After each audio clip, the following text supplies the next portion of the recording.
Welcome back to the deep dive. Our mission here is simple. We take a stack of your sources, and in this case, it's a really insightful news digest reflecting strategic planning from late 2025, Mhm. and we distill it. We find those nuggets of knowledge, those strategic aha moments you need to be truly informed. And today, we're looking at something, well, something huge. It really is. It feels like we're witnessing a confrontation between two cultural giants. You have Disney, the titan of legacy IP, on one side. And on the other, you have generative AI, the titan of velocity, and you could say chaos. That's a great way to put it. That's right. And our specific focus today is the operational integration of Gen AI right into Disney's corporate and, maybe more importantly, creative DNA. Yeah, and this is not just a tech story, is it? Not at all. It's a strategic high-wire act.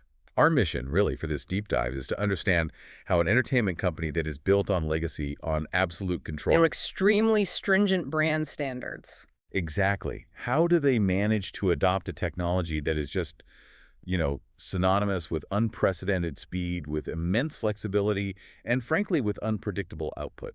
I find this absolutely fascinating because the stakes couldn't possibly be higher. I mean, we're not talking about some startup trying out a new tool. No, not even close. We're talking about a company whose brand recognition is literally global currency. So we need to answer the central question. How does Disney leverage the exponential power of Gen AI to solve its content problem? Which is a very real problem. A huge one. How do they do that without accidentally diluting or, even worse, legally compromising its own decades-old creative vision? And this deep dive is really a shortcut to understanding one of the most pivotal balancing acts happening in the modern entertainment industry. Balancing speed with integrity. That's the one. And as we can see from the sources, Disney's move is really just a microcosm of a much larger industry trend. So everyone's dealing with this. Every major IP holder is wrestling with the same foundational conflict. The push for technological innovation is immediate. It's right now. But the imperative of safeguarding core, multi-billion-dollar intellectual assets, well, that's non-negotiable. It truly is the challenge of legacy versus velocity. Exactly. So let's start by establishing the scale of that challenge. Sure. Our sources describe Disney as a titan in the entertainment industry, known for its vast repertoire of intellectual property. And that phrase, vast repertoire of IP, it feels so dry for something that basically defines global popular culture. It is a massive understatement. Yeah. And we need to understand the true weight of that IP. It's not just a collection of old movies. Right. Think about the scope for a second. You have animated classics that span an entire century. You have the sprawling Marvel Cinematic Universe. Which is a universe in itself. It is. Then there's the endless reach of Star Wars, the critical and commercial success of Pixar, and then you have the physical experiences of the theme parks. The value there is just immense. It's almost incalculable. And the high stakes that come with that value, they dictate every single strategic decision the company makes. And when you start to break down the monetization vectors, the stakes become really palpable, really real. We aren't just talking about box office receipts anymore, are we? Absolutely not. The value of this intellectual property isn't passive. It's not sitting in a vault. It's in the ongoing right to exploit, to expand, and to monetize those worlds globally. Simultaneously. Yes, simultaneously. This generates revenue across every possible vector at the same time. A new Star Wars character, for example. Let's use that. Okay, so a new character is introduced. That generates income in the cinema, then on Disney Plus streaming. Then you have dedicated apparel lines, video games, and of course those high-margin bespoke theme park experiences. So if something goes wrong in the creation of that one character, If the asset is off-brand or if it's legally questionable in some way, the fallout isn't contained. not at all. The financial fallout reverberates across 5 distinct multi-billion-dollar business units instantly. That's the core difference, I think, between Disney and nearly every other competitor out there. I mean, if a streaming service makes a mistake on a new show, what happens? They might lose some subscriber hours. Right. It's a problem, but it's a containable problem. But if Disney makes a mistake, they risk diluting the value of an entire decades-old franchise that is deeply, deeply embedded in the cultural psyche. Or worse, they could be inviting a massive legal exposure globally. Exactly. And this environment of massive IP value, it leads directly to what the source calls the perpetual challenge. The perpetual challenge. And this challenge is the absolute necessity of producing and distributing a massive amount of content constantly. And I mean constantly. The streaming economy really intensified this pressure, didn't it? It poured gasoline on the fire. They need an endless stream of new content, shorts, localized versions, visual effects assets to constantly refresh theme parks, merchandise lines. The demand never, ever stops. So it's no longer a slow-moving traditional content assembly line. No, that's long gone. It's a content flywheel, and it's spinning at maximum velocity. They need new films, new series, new shorts, yes, but Also, new localized versions for hundreds of markets, new visual assets for interactive displays in the parks, thousands and thousands of merchandise art files. and all of it has to meet the same internal bar for quality and brand alignment. The volume requirement alone is just crushing. That's the crux of it right there. Yeah. Balancing that crushing volume with absolute fidelity, the content must align with their stringent brand standards across all those formats, all those different audiences. And to really appreciate this, we need to understand what that standard means, like computationally. Yes, it's Yeah. not just an aesthetic suggestion like Yeah. make it look nice. Mhm. It's a rigid technical mandate. So let's hone in on that term from the sources, stringent brand standards. For Disney, why is this creative standard so absolutely fundamentally non-negotiable? What is the technical definition of the standard that an AI must adhere to? Well, it's crucial because for Disney, the brand is the product. It's their quality guarantee to you, the consumer. Okay. And when we talk about unique storytelling elements, we're referring to specific proprietary and trademarked attributes. So computationally, the standard is defined by their immense repository of approved data. What's in that repository? Everything. The character model sheets, the legally approved color palettes for every single character and franchise, the internal legal notes on specific thematic elements, the meticulously organized vocal performance library. Wow. So when the source says the standard is about maintaining the unique storytelling elements that fans have come to love, they're talking about protecting the exact coordinates of their aesthetic and narrative universe. Precisely. If a piece of content deviates, even slightly, if a character's animation is off-model or the tone is inconsistent with a decades-long established ethos, it compromises the trademark. And there's a legal risk there. A huge one. The legal risk is that if Disney allows too many off-brand assets to be generated, they inadvertently set a new, lower standard for their own IP. And that weakens their ability to defend their trademarks in court against third-party infringers. So the failure is both creative and Existential. existential. That is the critical context for you, the listener. Understanding this conflict, the overwhelming need for constant, rapid content creation versus the rigid, non-negotiable need for brand fidelity, it really helps us appreciate why their strategic move with GenAI is so calculated. It has to be. It isn't just an efficiency tool, it's a necessary strategic maneuver to solve a core business problem while mitigating, as you said, existential risks. Right. They aren't trying to make a generic AI.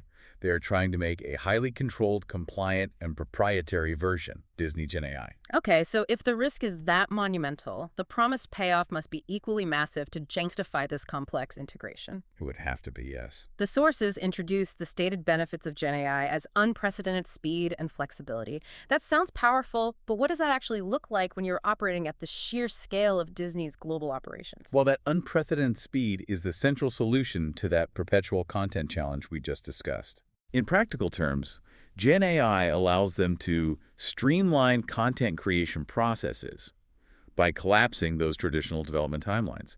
And we're not talking about minor tweaks here. No. We're talking about changing the pace of iteration from a human timescale of weeks or even months to a machine timescale of hours.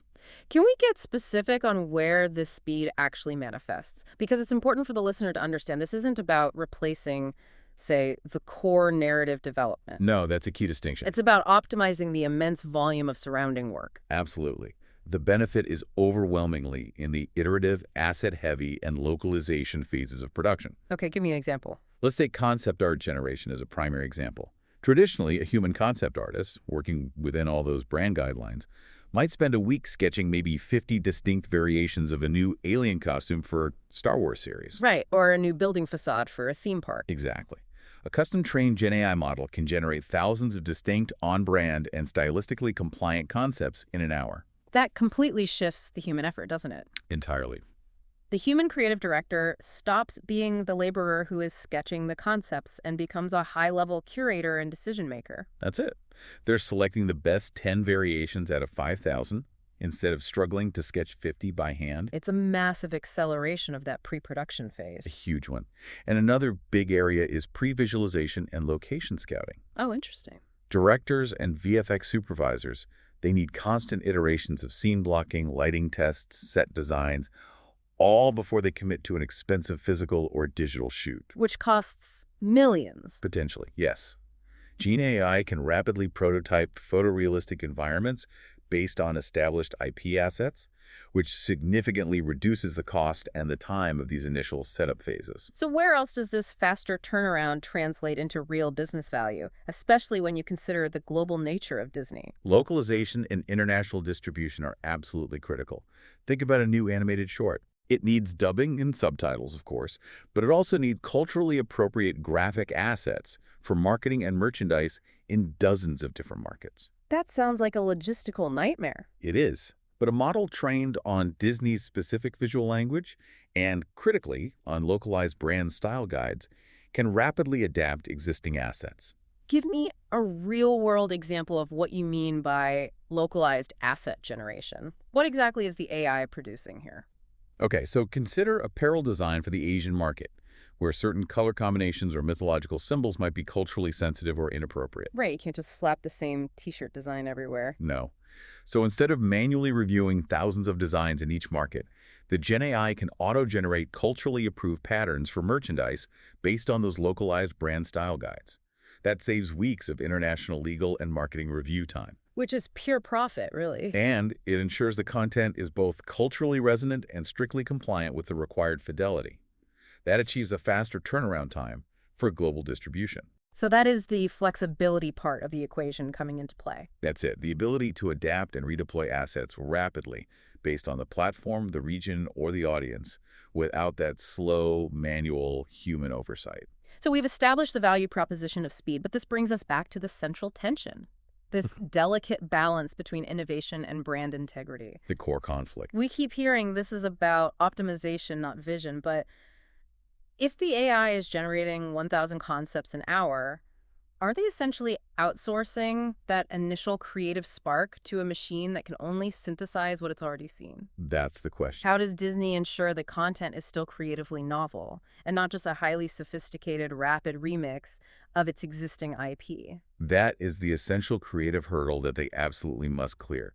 The theoretical integration model, the one they're betting on, assumes that Gen AI is not replacing the visionary. So not the writer or the director. Not the writer who defines the core theme or the director who defines the critical emotional arc of a story. It is optimizing the process around those big decisions. Okay. Now, if they just relied on open source foundational models, the risk of creative dilution would be way too high. Why is that? Because those models, they prioritize the statistical average of the entire internet. Yeah. They're designed to be generalists. Which is why the source calls this a calculated decision. They have to build their own sandbox. Exactly. They are training models predominantly on their own vast repertoire of IP.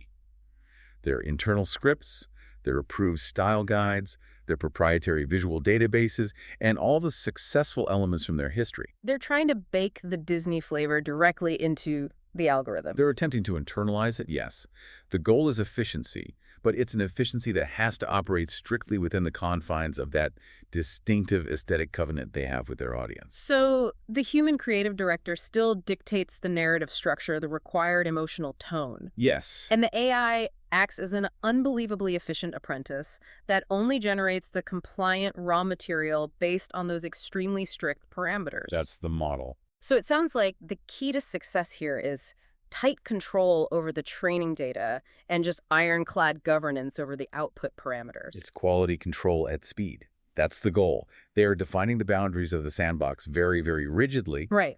And if the system can successfully take their work out of content generation, the asset management, the minor variations, the localization, then human creators can spend 100% of their time on the elements that truly make the story unique and distinct. So the Gen AI is almost acting as a compliance automation system. In a way, yes. Yeah. It ensures everything adheres to the trademark and style requirements faster than any human review team ever could. Okay, we've established the necessity of Gen AI and its promised efficiency benefits, but now we have to face the reality check. The hard part. Because the sources explicitly warn us that unchecked, AI could lead to legal, creative, and operational complications. And for a company like Disney, complications is a pretty big euphemism for catastrophic failure. A very gentle word for it, yes. So we need to go deep on those three categories of pitfalls and the technical safeguards they need. Let's start with the most immediate threat, the legal risks. The legal risks are the highest voltage issue here, especially when you are dealing with IP of this scale and value. The risk is multi-layered. It's centered around content creation, copyright liability, and of course, the protection of Disney's existing repertoire. How do you break that down? We can split this into two critical areas, what I'd call ingestion risk and output risk. Okay, let's talk about ingestion risk first. This is what we hear about most often in the news, right? The training data. Right. If Disney is relying on any external data, even for foundational training, they have to ensure they aren't inadvertently importing copyrighted material that could poison their internal models. What does that look like in practice? Imagine if a model trained to recognize, say, background tester styles accidentally ingested a copyrighted image from a small independent artist online. If that model then influences 1 million Disney-generated background assets, the legal liability becomes systemic. It's everywhere. So the ingestion safeguard must be absolute, total control over the training data pipeline. They'd likely have to rely almost exclusively on their own proprietary, internally vetted assets. That's correct. That's the only safe way. But even that leads to the far greater threat, output risk. Output risk. Disney must prevent their AI tools from generating content that either infringes upon a third party or dilutes the distinctiveness of their own protected assets. So how does one safeguard against an AI generating near-infringement content when it's operating on such a vast industrial scale? This requires really sophisticated governance systems. They're likely implementing a form of retrieval augmented generation or RAG systems, Writing system. but designed specifically for intellectual property. So instead of allowing the AI to purely invent based on its generalized learning, It's not just making things up. no. The model is constantly constrained by a massive real-time database of approved, non-infringing assets and IP rules. So the safeguard is a specialized compliance auditing system. Exactly. A system that scans every single AI output, every costume sketch, every background asset, every line of dialogue, against both their internal, highly protected IP catalog and the external universe of known copyrighted works. And this has to happen before that asset ever leaves their secure environment. And it has to be instantaneous and flawless. That's a huge governance challenge. I mean, they're essentially deploying AI to manage their IP while simultaneously needing to build a firewall to protect the IP from the AI itself. It's the definition of technical debt management. If that system spits out a version of a classic character that is subtly off-model, say, the color of Mickey Mouse's shorts is slightly wrong. Or the proportion of a princess's dress deviates from the legal style guide. Exactly. That small deviation compromises the trademark. It risks setting a new, lower standard for their own IP, which then makes it more difficult to defend in future legal battles. So this safeguarding is absolutely paramount for their financial stability. Okay, let's move to complication category 2, the creative risks. This is the danger of AI standardizing or homogenizing those unique elements. We called this the speed for soul dilemma earlier. Right. How does this quest for efficiency threaten true creative genius? Well, the great danger is that generative AI excels at delivering what is statistically probable, what is common within its vast training set. It plays it safe. It maximizes safety and compliance. But true creative innovation, that spark, Yeah. it often resides in the unexpected outlier, the visual flourish or narrative choice that breaks away from the statistical norm. So if the tool is just used to generate quick, compliant content, It will inevitably and rapidly produce content that is technically proficient. It'll have the right colors, the right shapes, the right voice. it'll be creatively shallow. Exactly. Shallow. So we get content that feels like a Disney knockoff, Yeah. created by Disney itself. That's the fear. It passes the compliance audit, but it fails the emotional test. Precisely. The human creative directors are the ones who define the specific, often illogical narrative structure or visual detail that makes a story resonate deeply with an audience. Right. If AI homogenizes the output, because it's always seeking the path of least resistance, the statistical average, then all the new content starts looking, sounding, and feeling predictable. And that results in creative dilution. A dilution that's much harder to measure than a legal infraction, but I'd argue it's far more damaging long term. The risk is that they are optimizing themselves out of genuine novelty, risking long-term audience fatigue. And finally, complication category 3, the operational risks. When you introduce this rapidly changing, volatile technology into these established, massive-scale production pipelines, what are the practical dangers of that integration? Operational integration on this scale is an enormous undertaking. Yeah. Disney's production pipelines, especially in animation, visual effects, theme park planning, there are complex, tightly regulated ecosystems built up over decades. So fine-tuned machines. They are. And introducing a new, often volatile AI layer creates massive risks that can halt production instantly. Give us an example of that kind of operational chaos. What would that look like? Okay, think about something called model drift.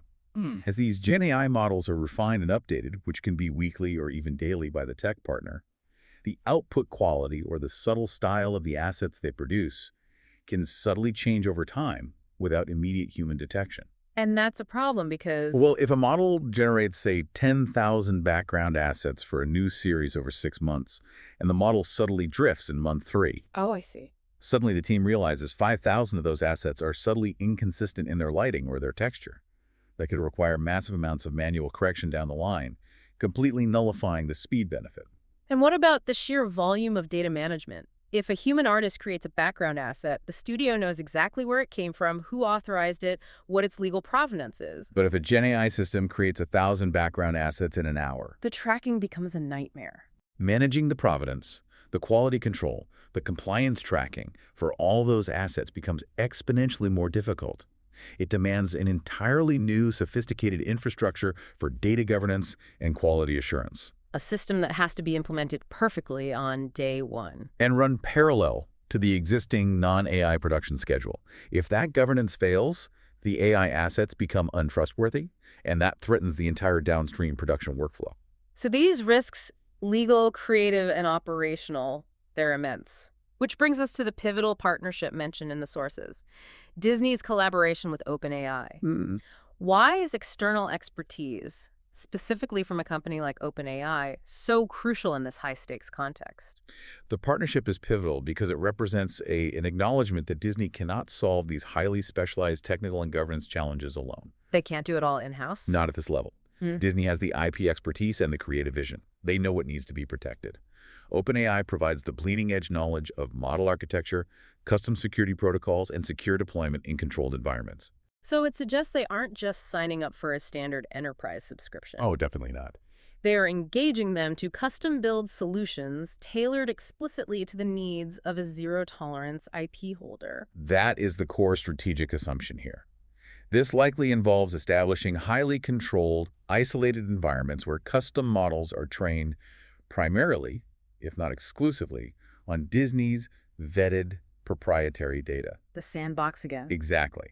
The partnership enables them to implement those specialized governance mechanisms, the rigorous guardrails we discussed, to address the legal and operational complexities before the models are allowed anywhere near mission-critical pipelines. So OpenAI is acting as the expert engineer designing the vault door. That's a good way to put it. They're focusing intensely on mitigating the legal and data provenance risks inherent in AI training and deployment. They're ensuring that the tool is used only for compliant optimization. Yes, and this level of strategic collaboration seems essential for setting a precedent, both technically and legally. It is. Disney is essentially outsourcing the creation of their regulatory framework for Gen AI use. They need the absolute best minds to ensure that the speed of the AI doesn't outrun the legal and creative safety mechanisms they require to operate safely. It's a testament to the scale of the challenge that they need a partner of that caliber to even attempt this. Absolutely. Okay, let's zoom out from Disney's specific actions to the broader market impact. The sources highlight this integration as being part of a broader industry trend. This isn't happening in a vacuum. Not at all. So why are entertainment giants feeling this intense competitive necessity for AI adoption right now?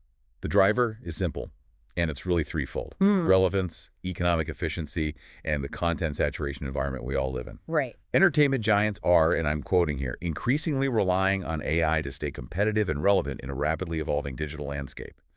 The market is saturated, and consumer attention is fragmented across dozens of platforms. The audience is just insatiable. The moment a show ends, the consumer is instantly looking for the next one. They don't want to wait years for a sequel. No. They demand ancillary content, character shorts, new visual experiences, And they want them now. That rapid distribution speed is the key to relevance and market share. It is. And AI is the only tool that can handle the massive volume necessary to feed the streaming beast and keep that global content flywheel spinning efficiently. So those who can successfully accelerate their content pipeline, The ones who can reduce the cost and time of asset generation, pre-visualization, and localization, they will gain a massive competitive advantage over those who rely solely on traditional, slower production methods. it's defensive innovation. It really is. If your content output is slow, even a brand as powerful as Disney risks losing audience mindshare and platform stickiness to competitors that can pivot faster and deliver more frequent touchpoints with their audiences. Right. AI is about minimizing production lag to avoid competitive decay. And it's about leveraging their existing IP more efficiently. That's a huge part of it. If you don't adopt this technology, your competitors will, and they will be able to deliver comparable content faster and perhaps at a lower operational cost, For Disney, staying competitive means constantly innovating how content is made. while never, ever sacrificing the perceived premium quality that justifies their ticket and subscription pricing. This brings us to the key speculative question posed by the source, which is really critical for our listeners to track. Will Disney's foray into Gen AI be the blueprint for future industry practices, or will it reveal more complexities than anticipated? The billion-dollar question. Let's explore the blueprint scenario first. If this move is successful, what elements of Disney's strategy might other major IP holders, Warner Bros., Universal, maybe even large publishing or music houses, what might they adopt? Okay, this success story would hinge entirely on the governance model. If Disney can demonstrably prove that they balance speed with integrity, meaning they successfully generated high-volume accelerated content without a single major legal infringement or a visible creative dilution that the audience notices. If they do that, DAM model becomes the standard. it immediately becomes the indispensable industry standard. So what would that actionable blueprint actually look like for a rival studio? What are the key takeaways? It would involve three non-negotiable core pillars. First, the specialized governance model. Okay. That means strict internal regulatory oversight on training data and output parameters, likely mandated by a dedicated fusion of legal, IP, and creative departments, all working together. The second pillar. The balance of internal IP control versus external tech partnership, admitting that core volatile tech expertise needs to be outsourced like they're doing with OpenAI, while maintaining ironclad secure control over the proprietary vetted data used for training. And third. The explicit codified limitation that Gen AI is used only for process optimization. So asset drafting, localization, iteration. Exactly.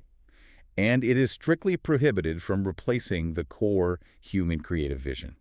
That seems like the only safe way forward for any of them. They'd be demonstrating how to use the power while tightly controlling its boundaries. They'd be showing how to responsibly de-risk Gen AI adoption. For everyone. Absolutely.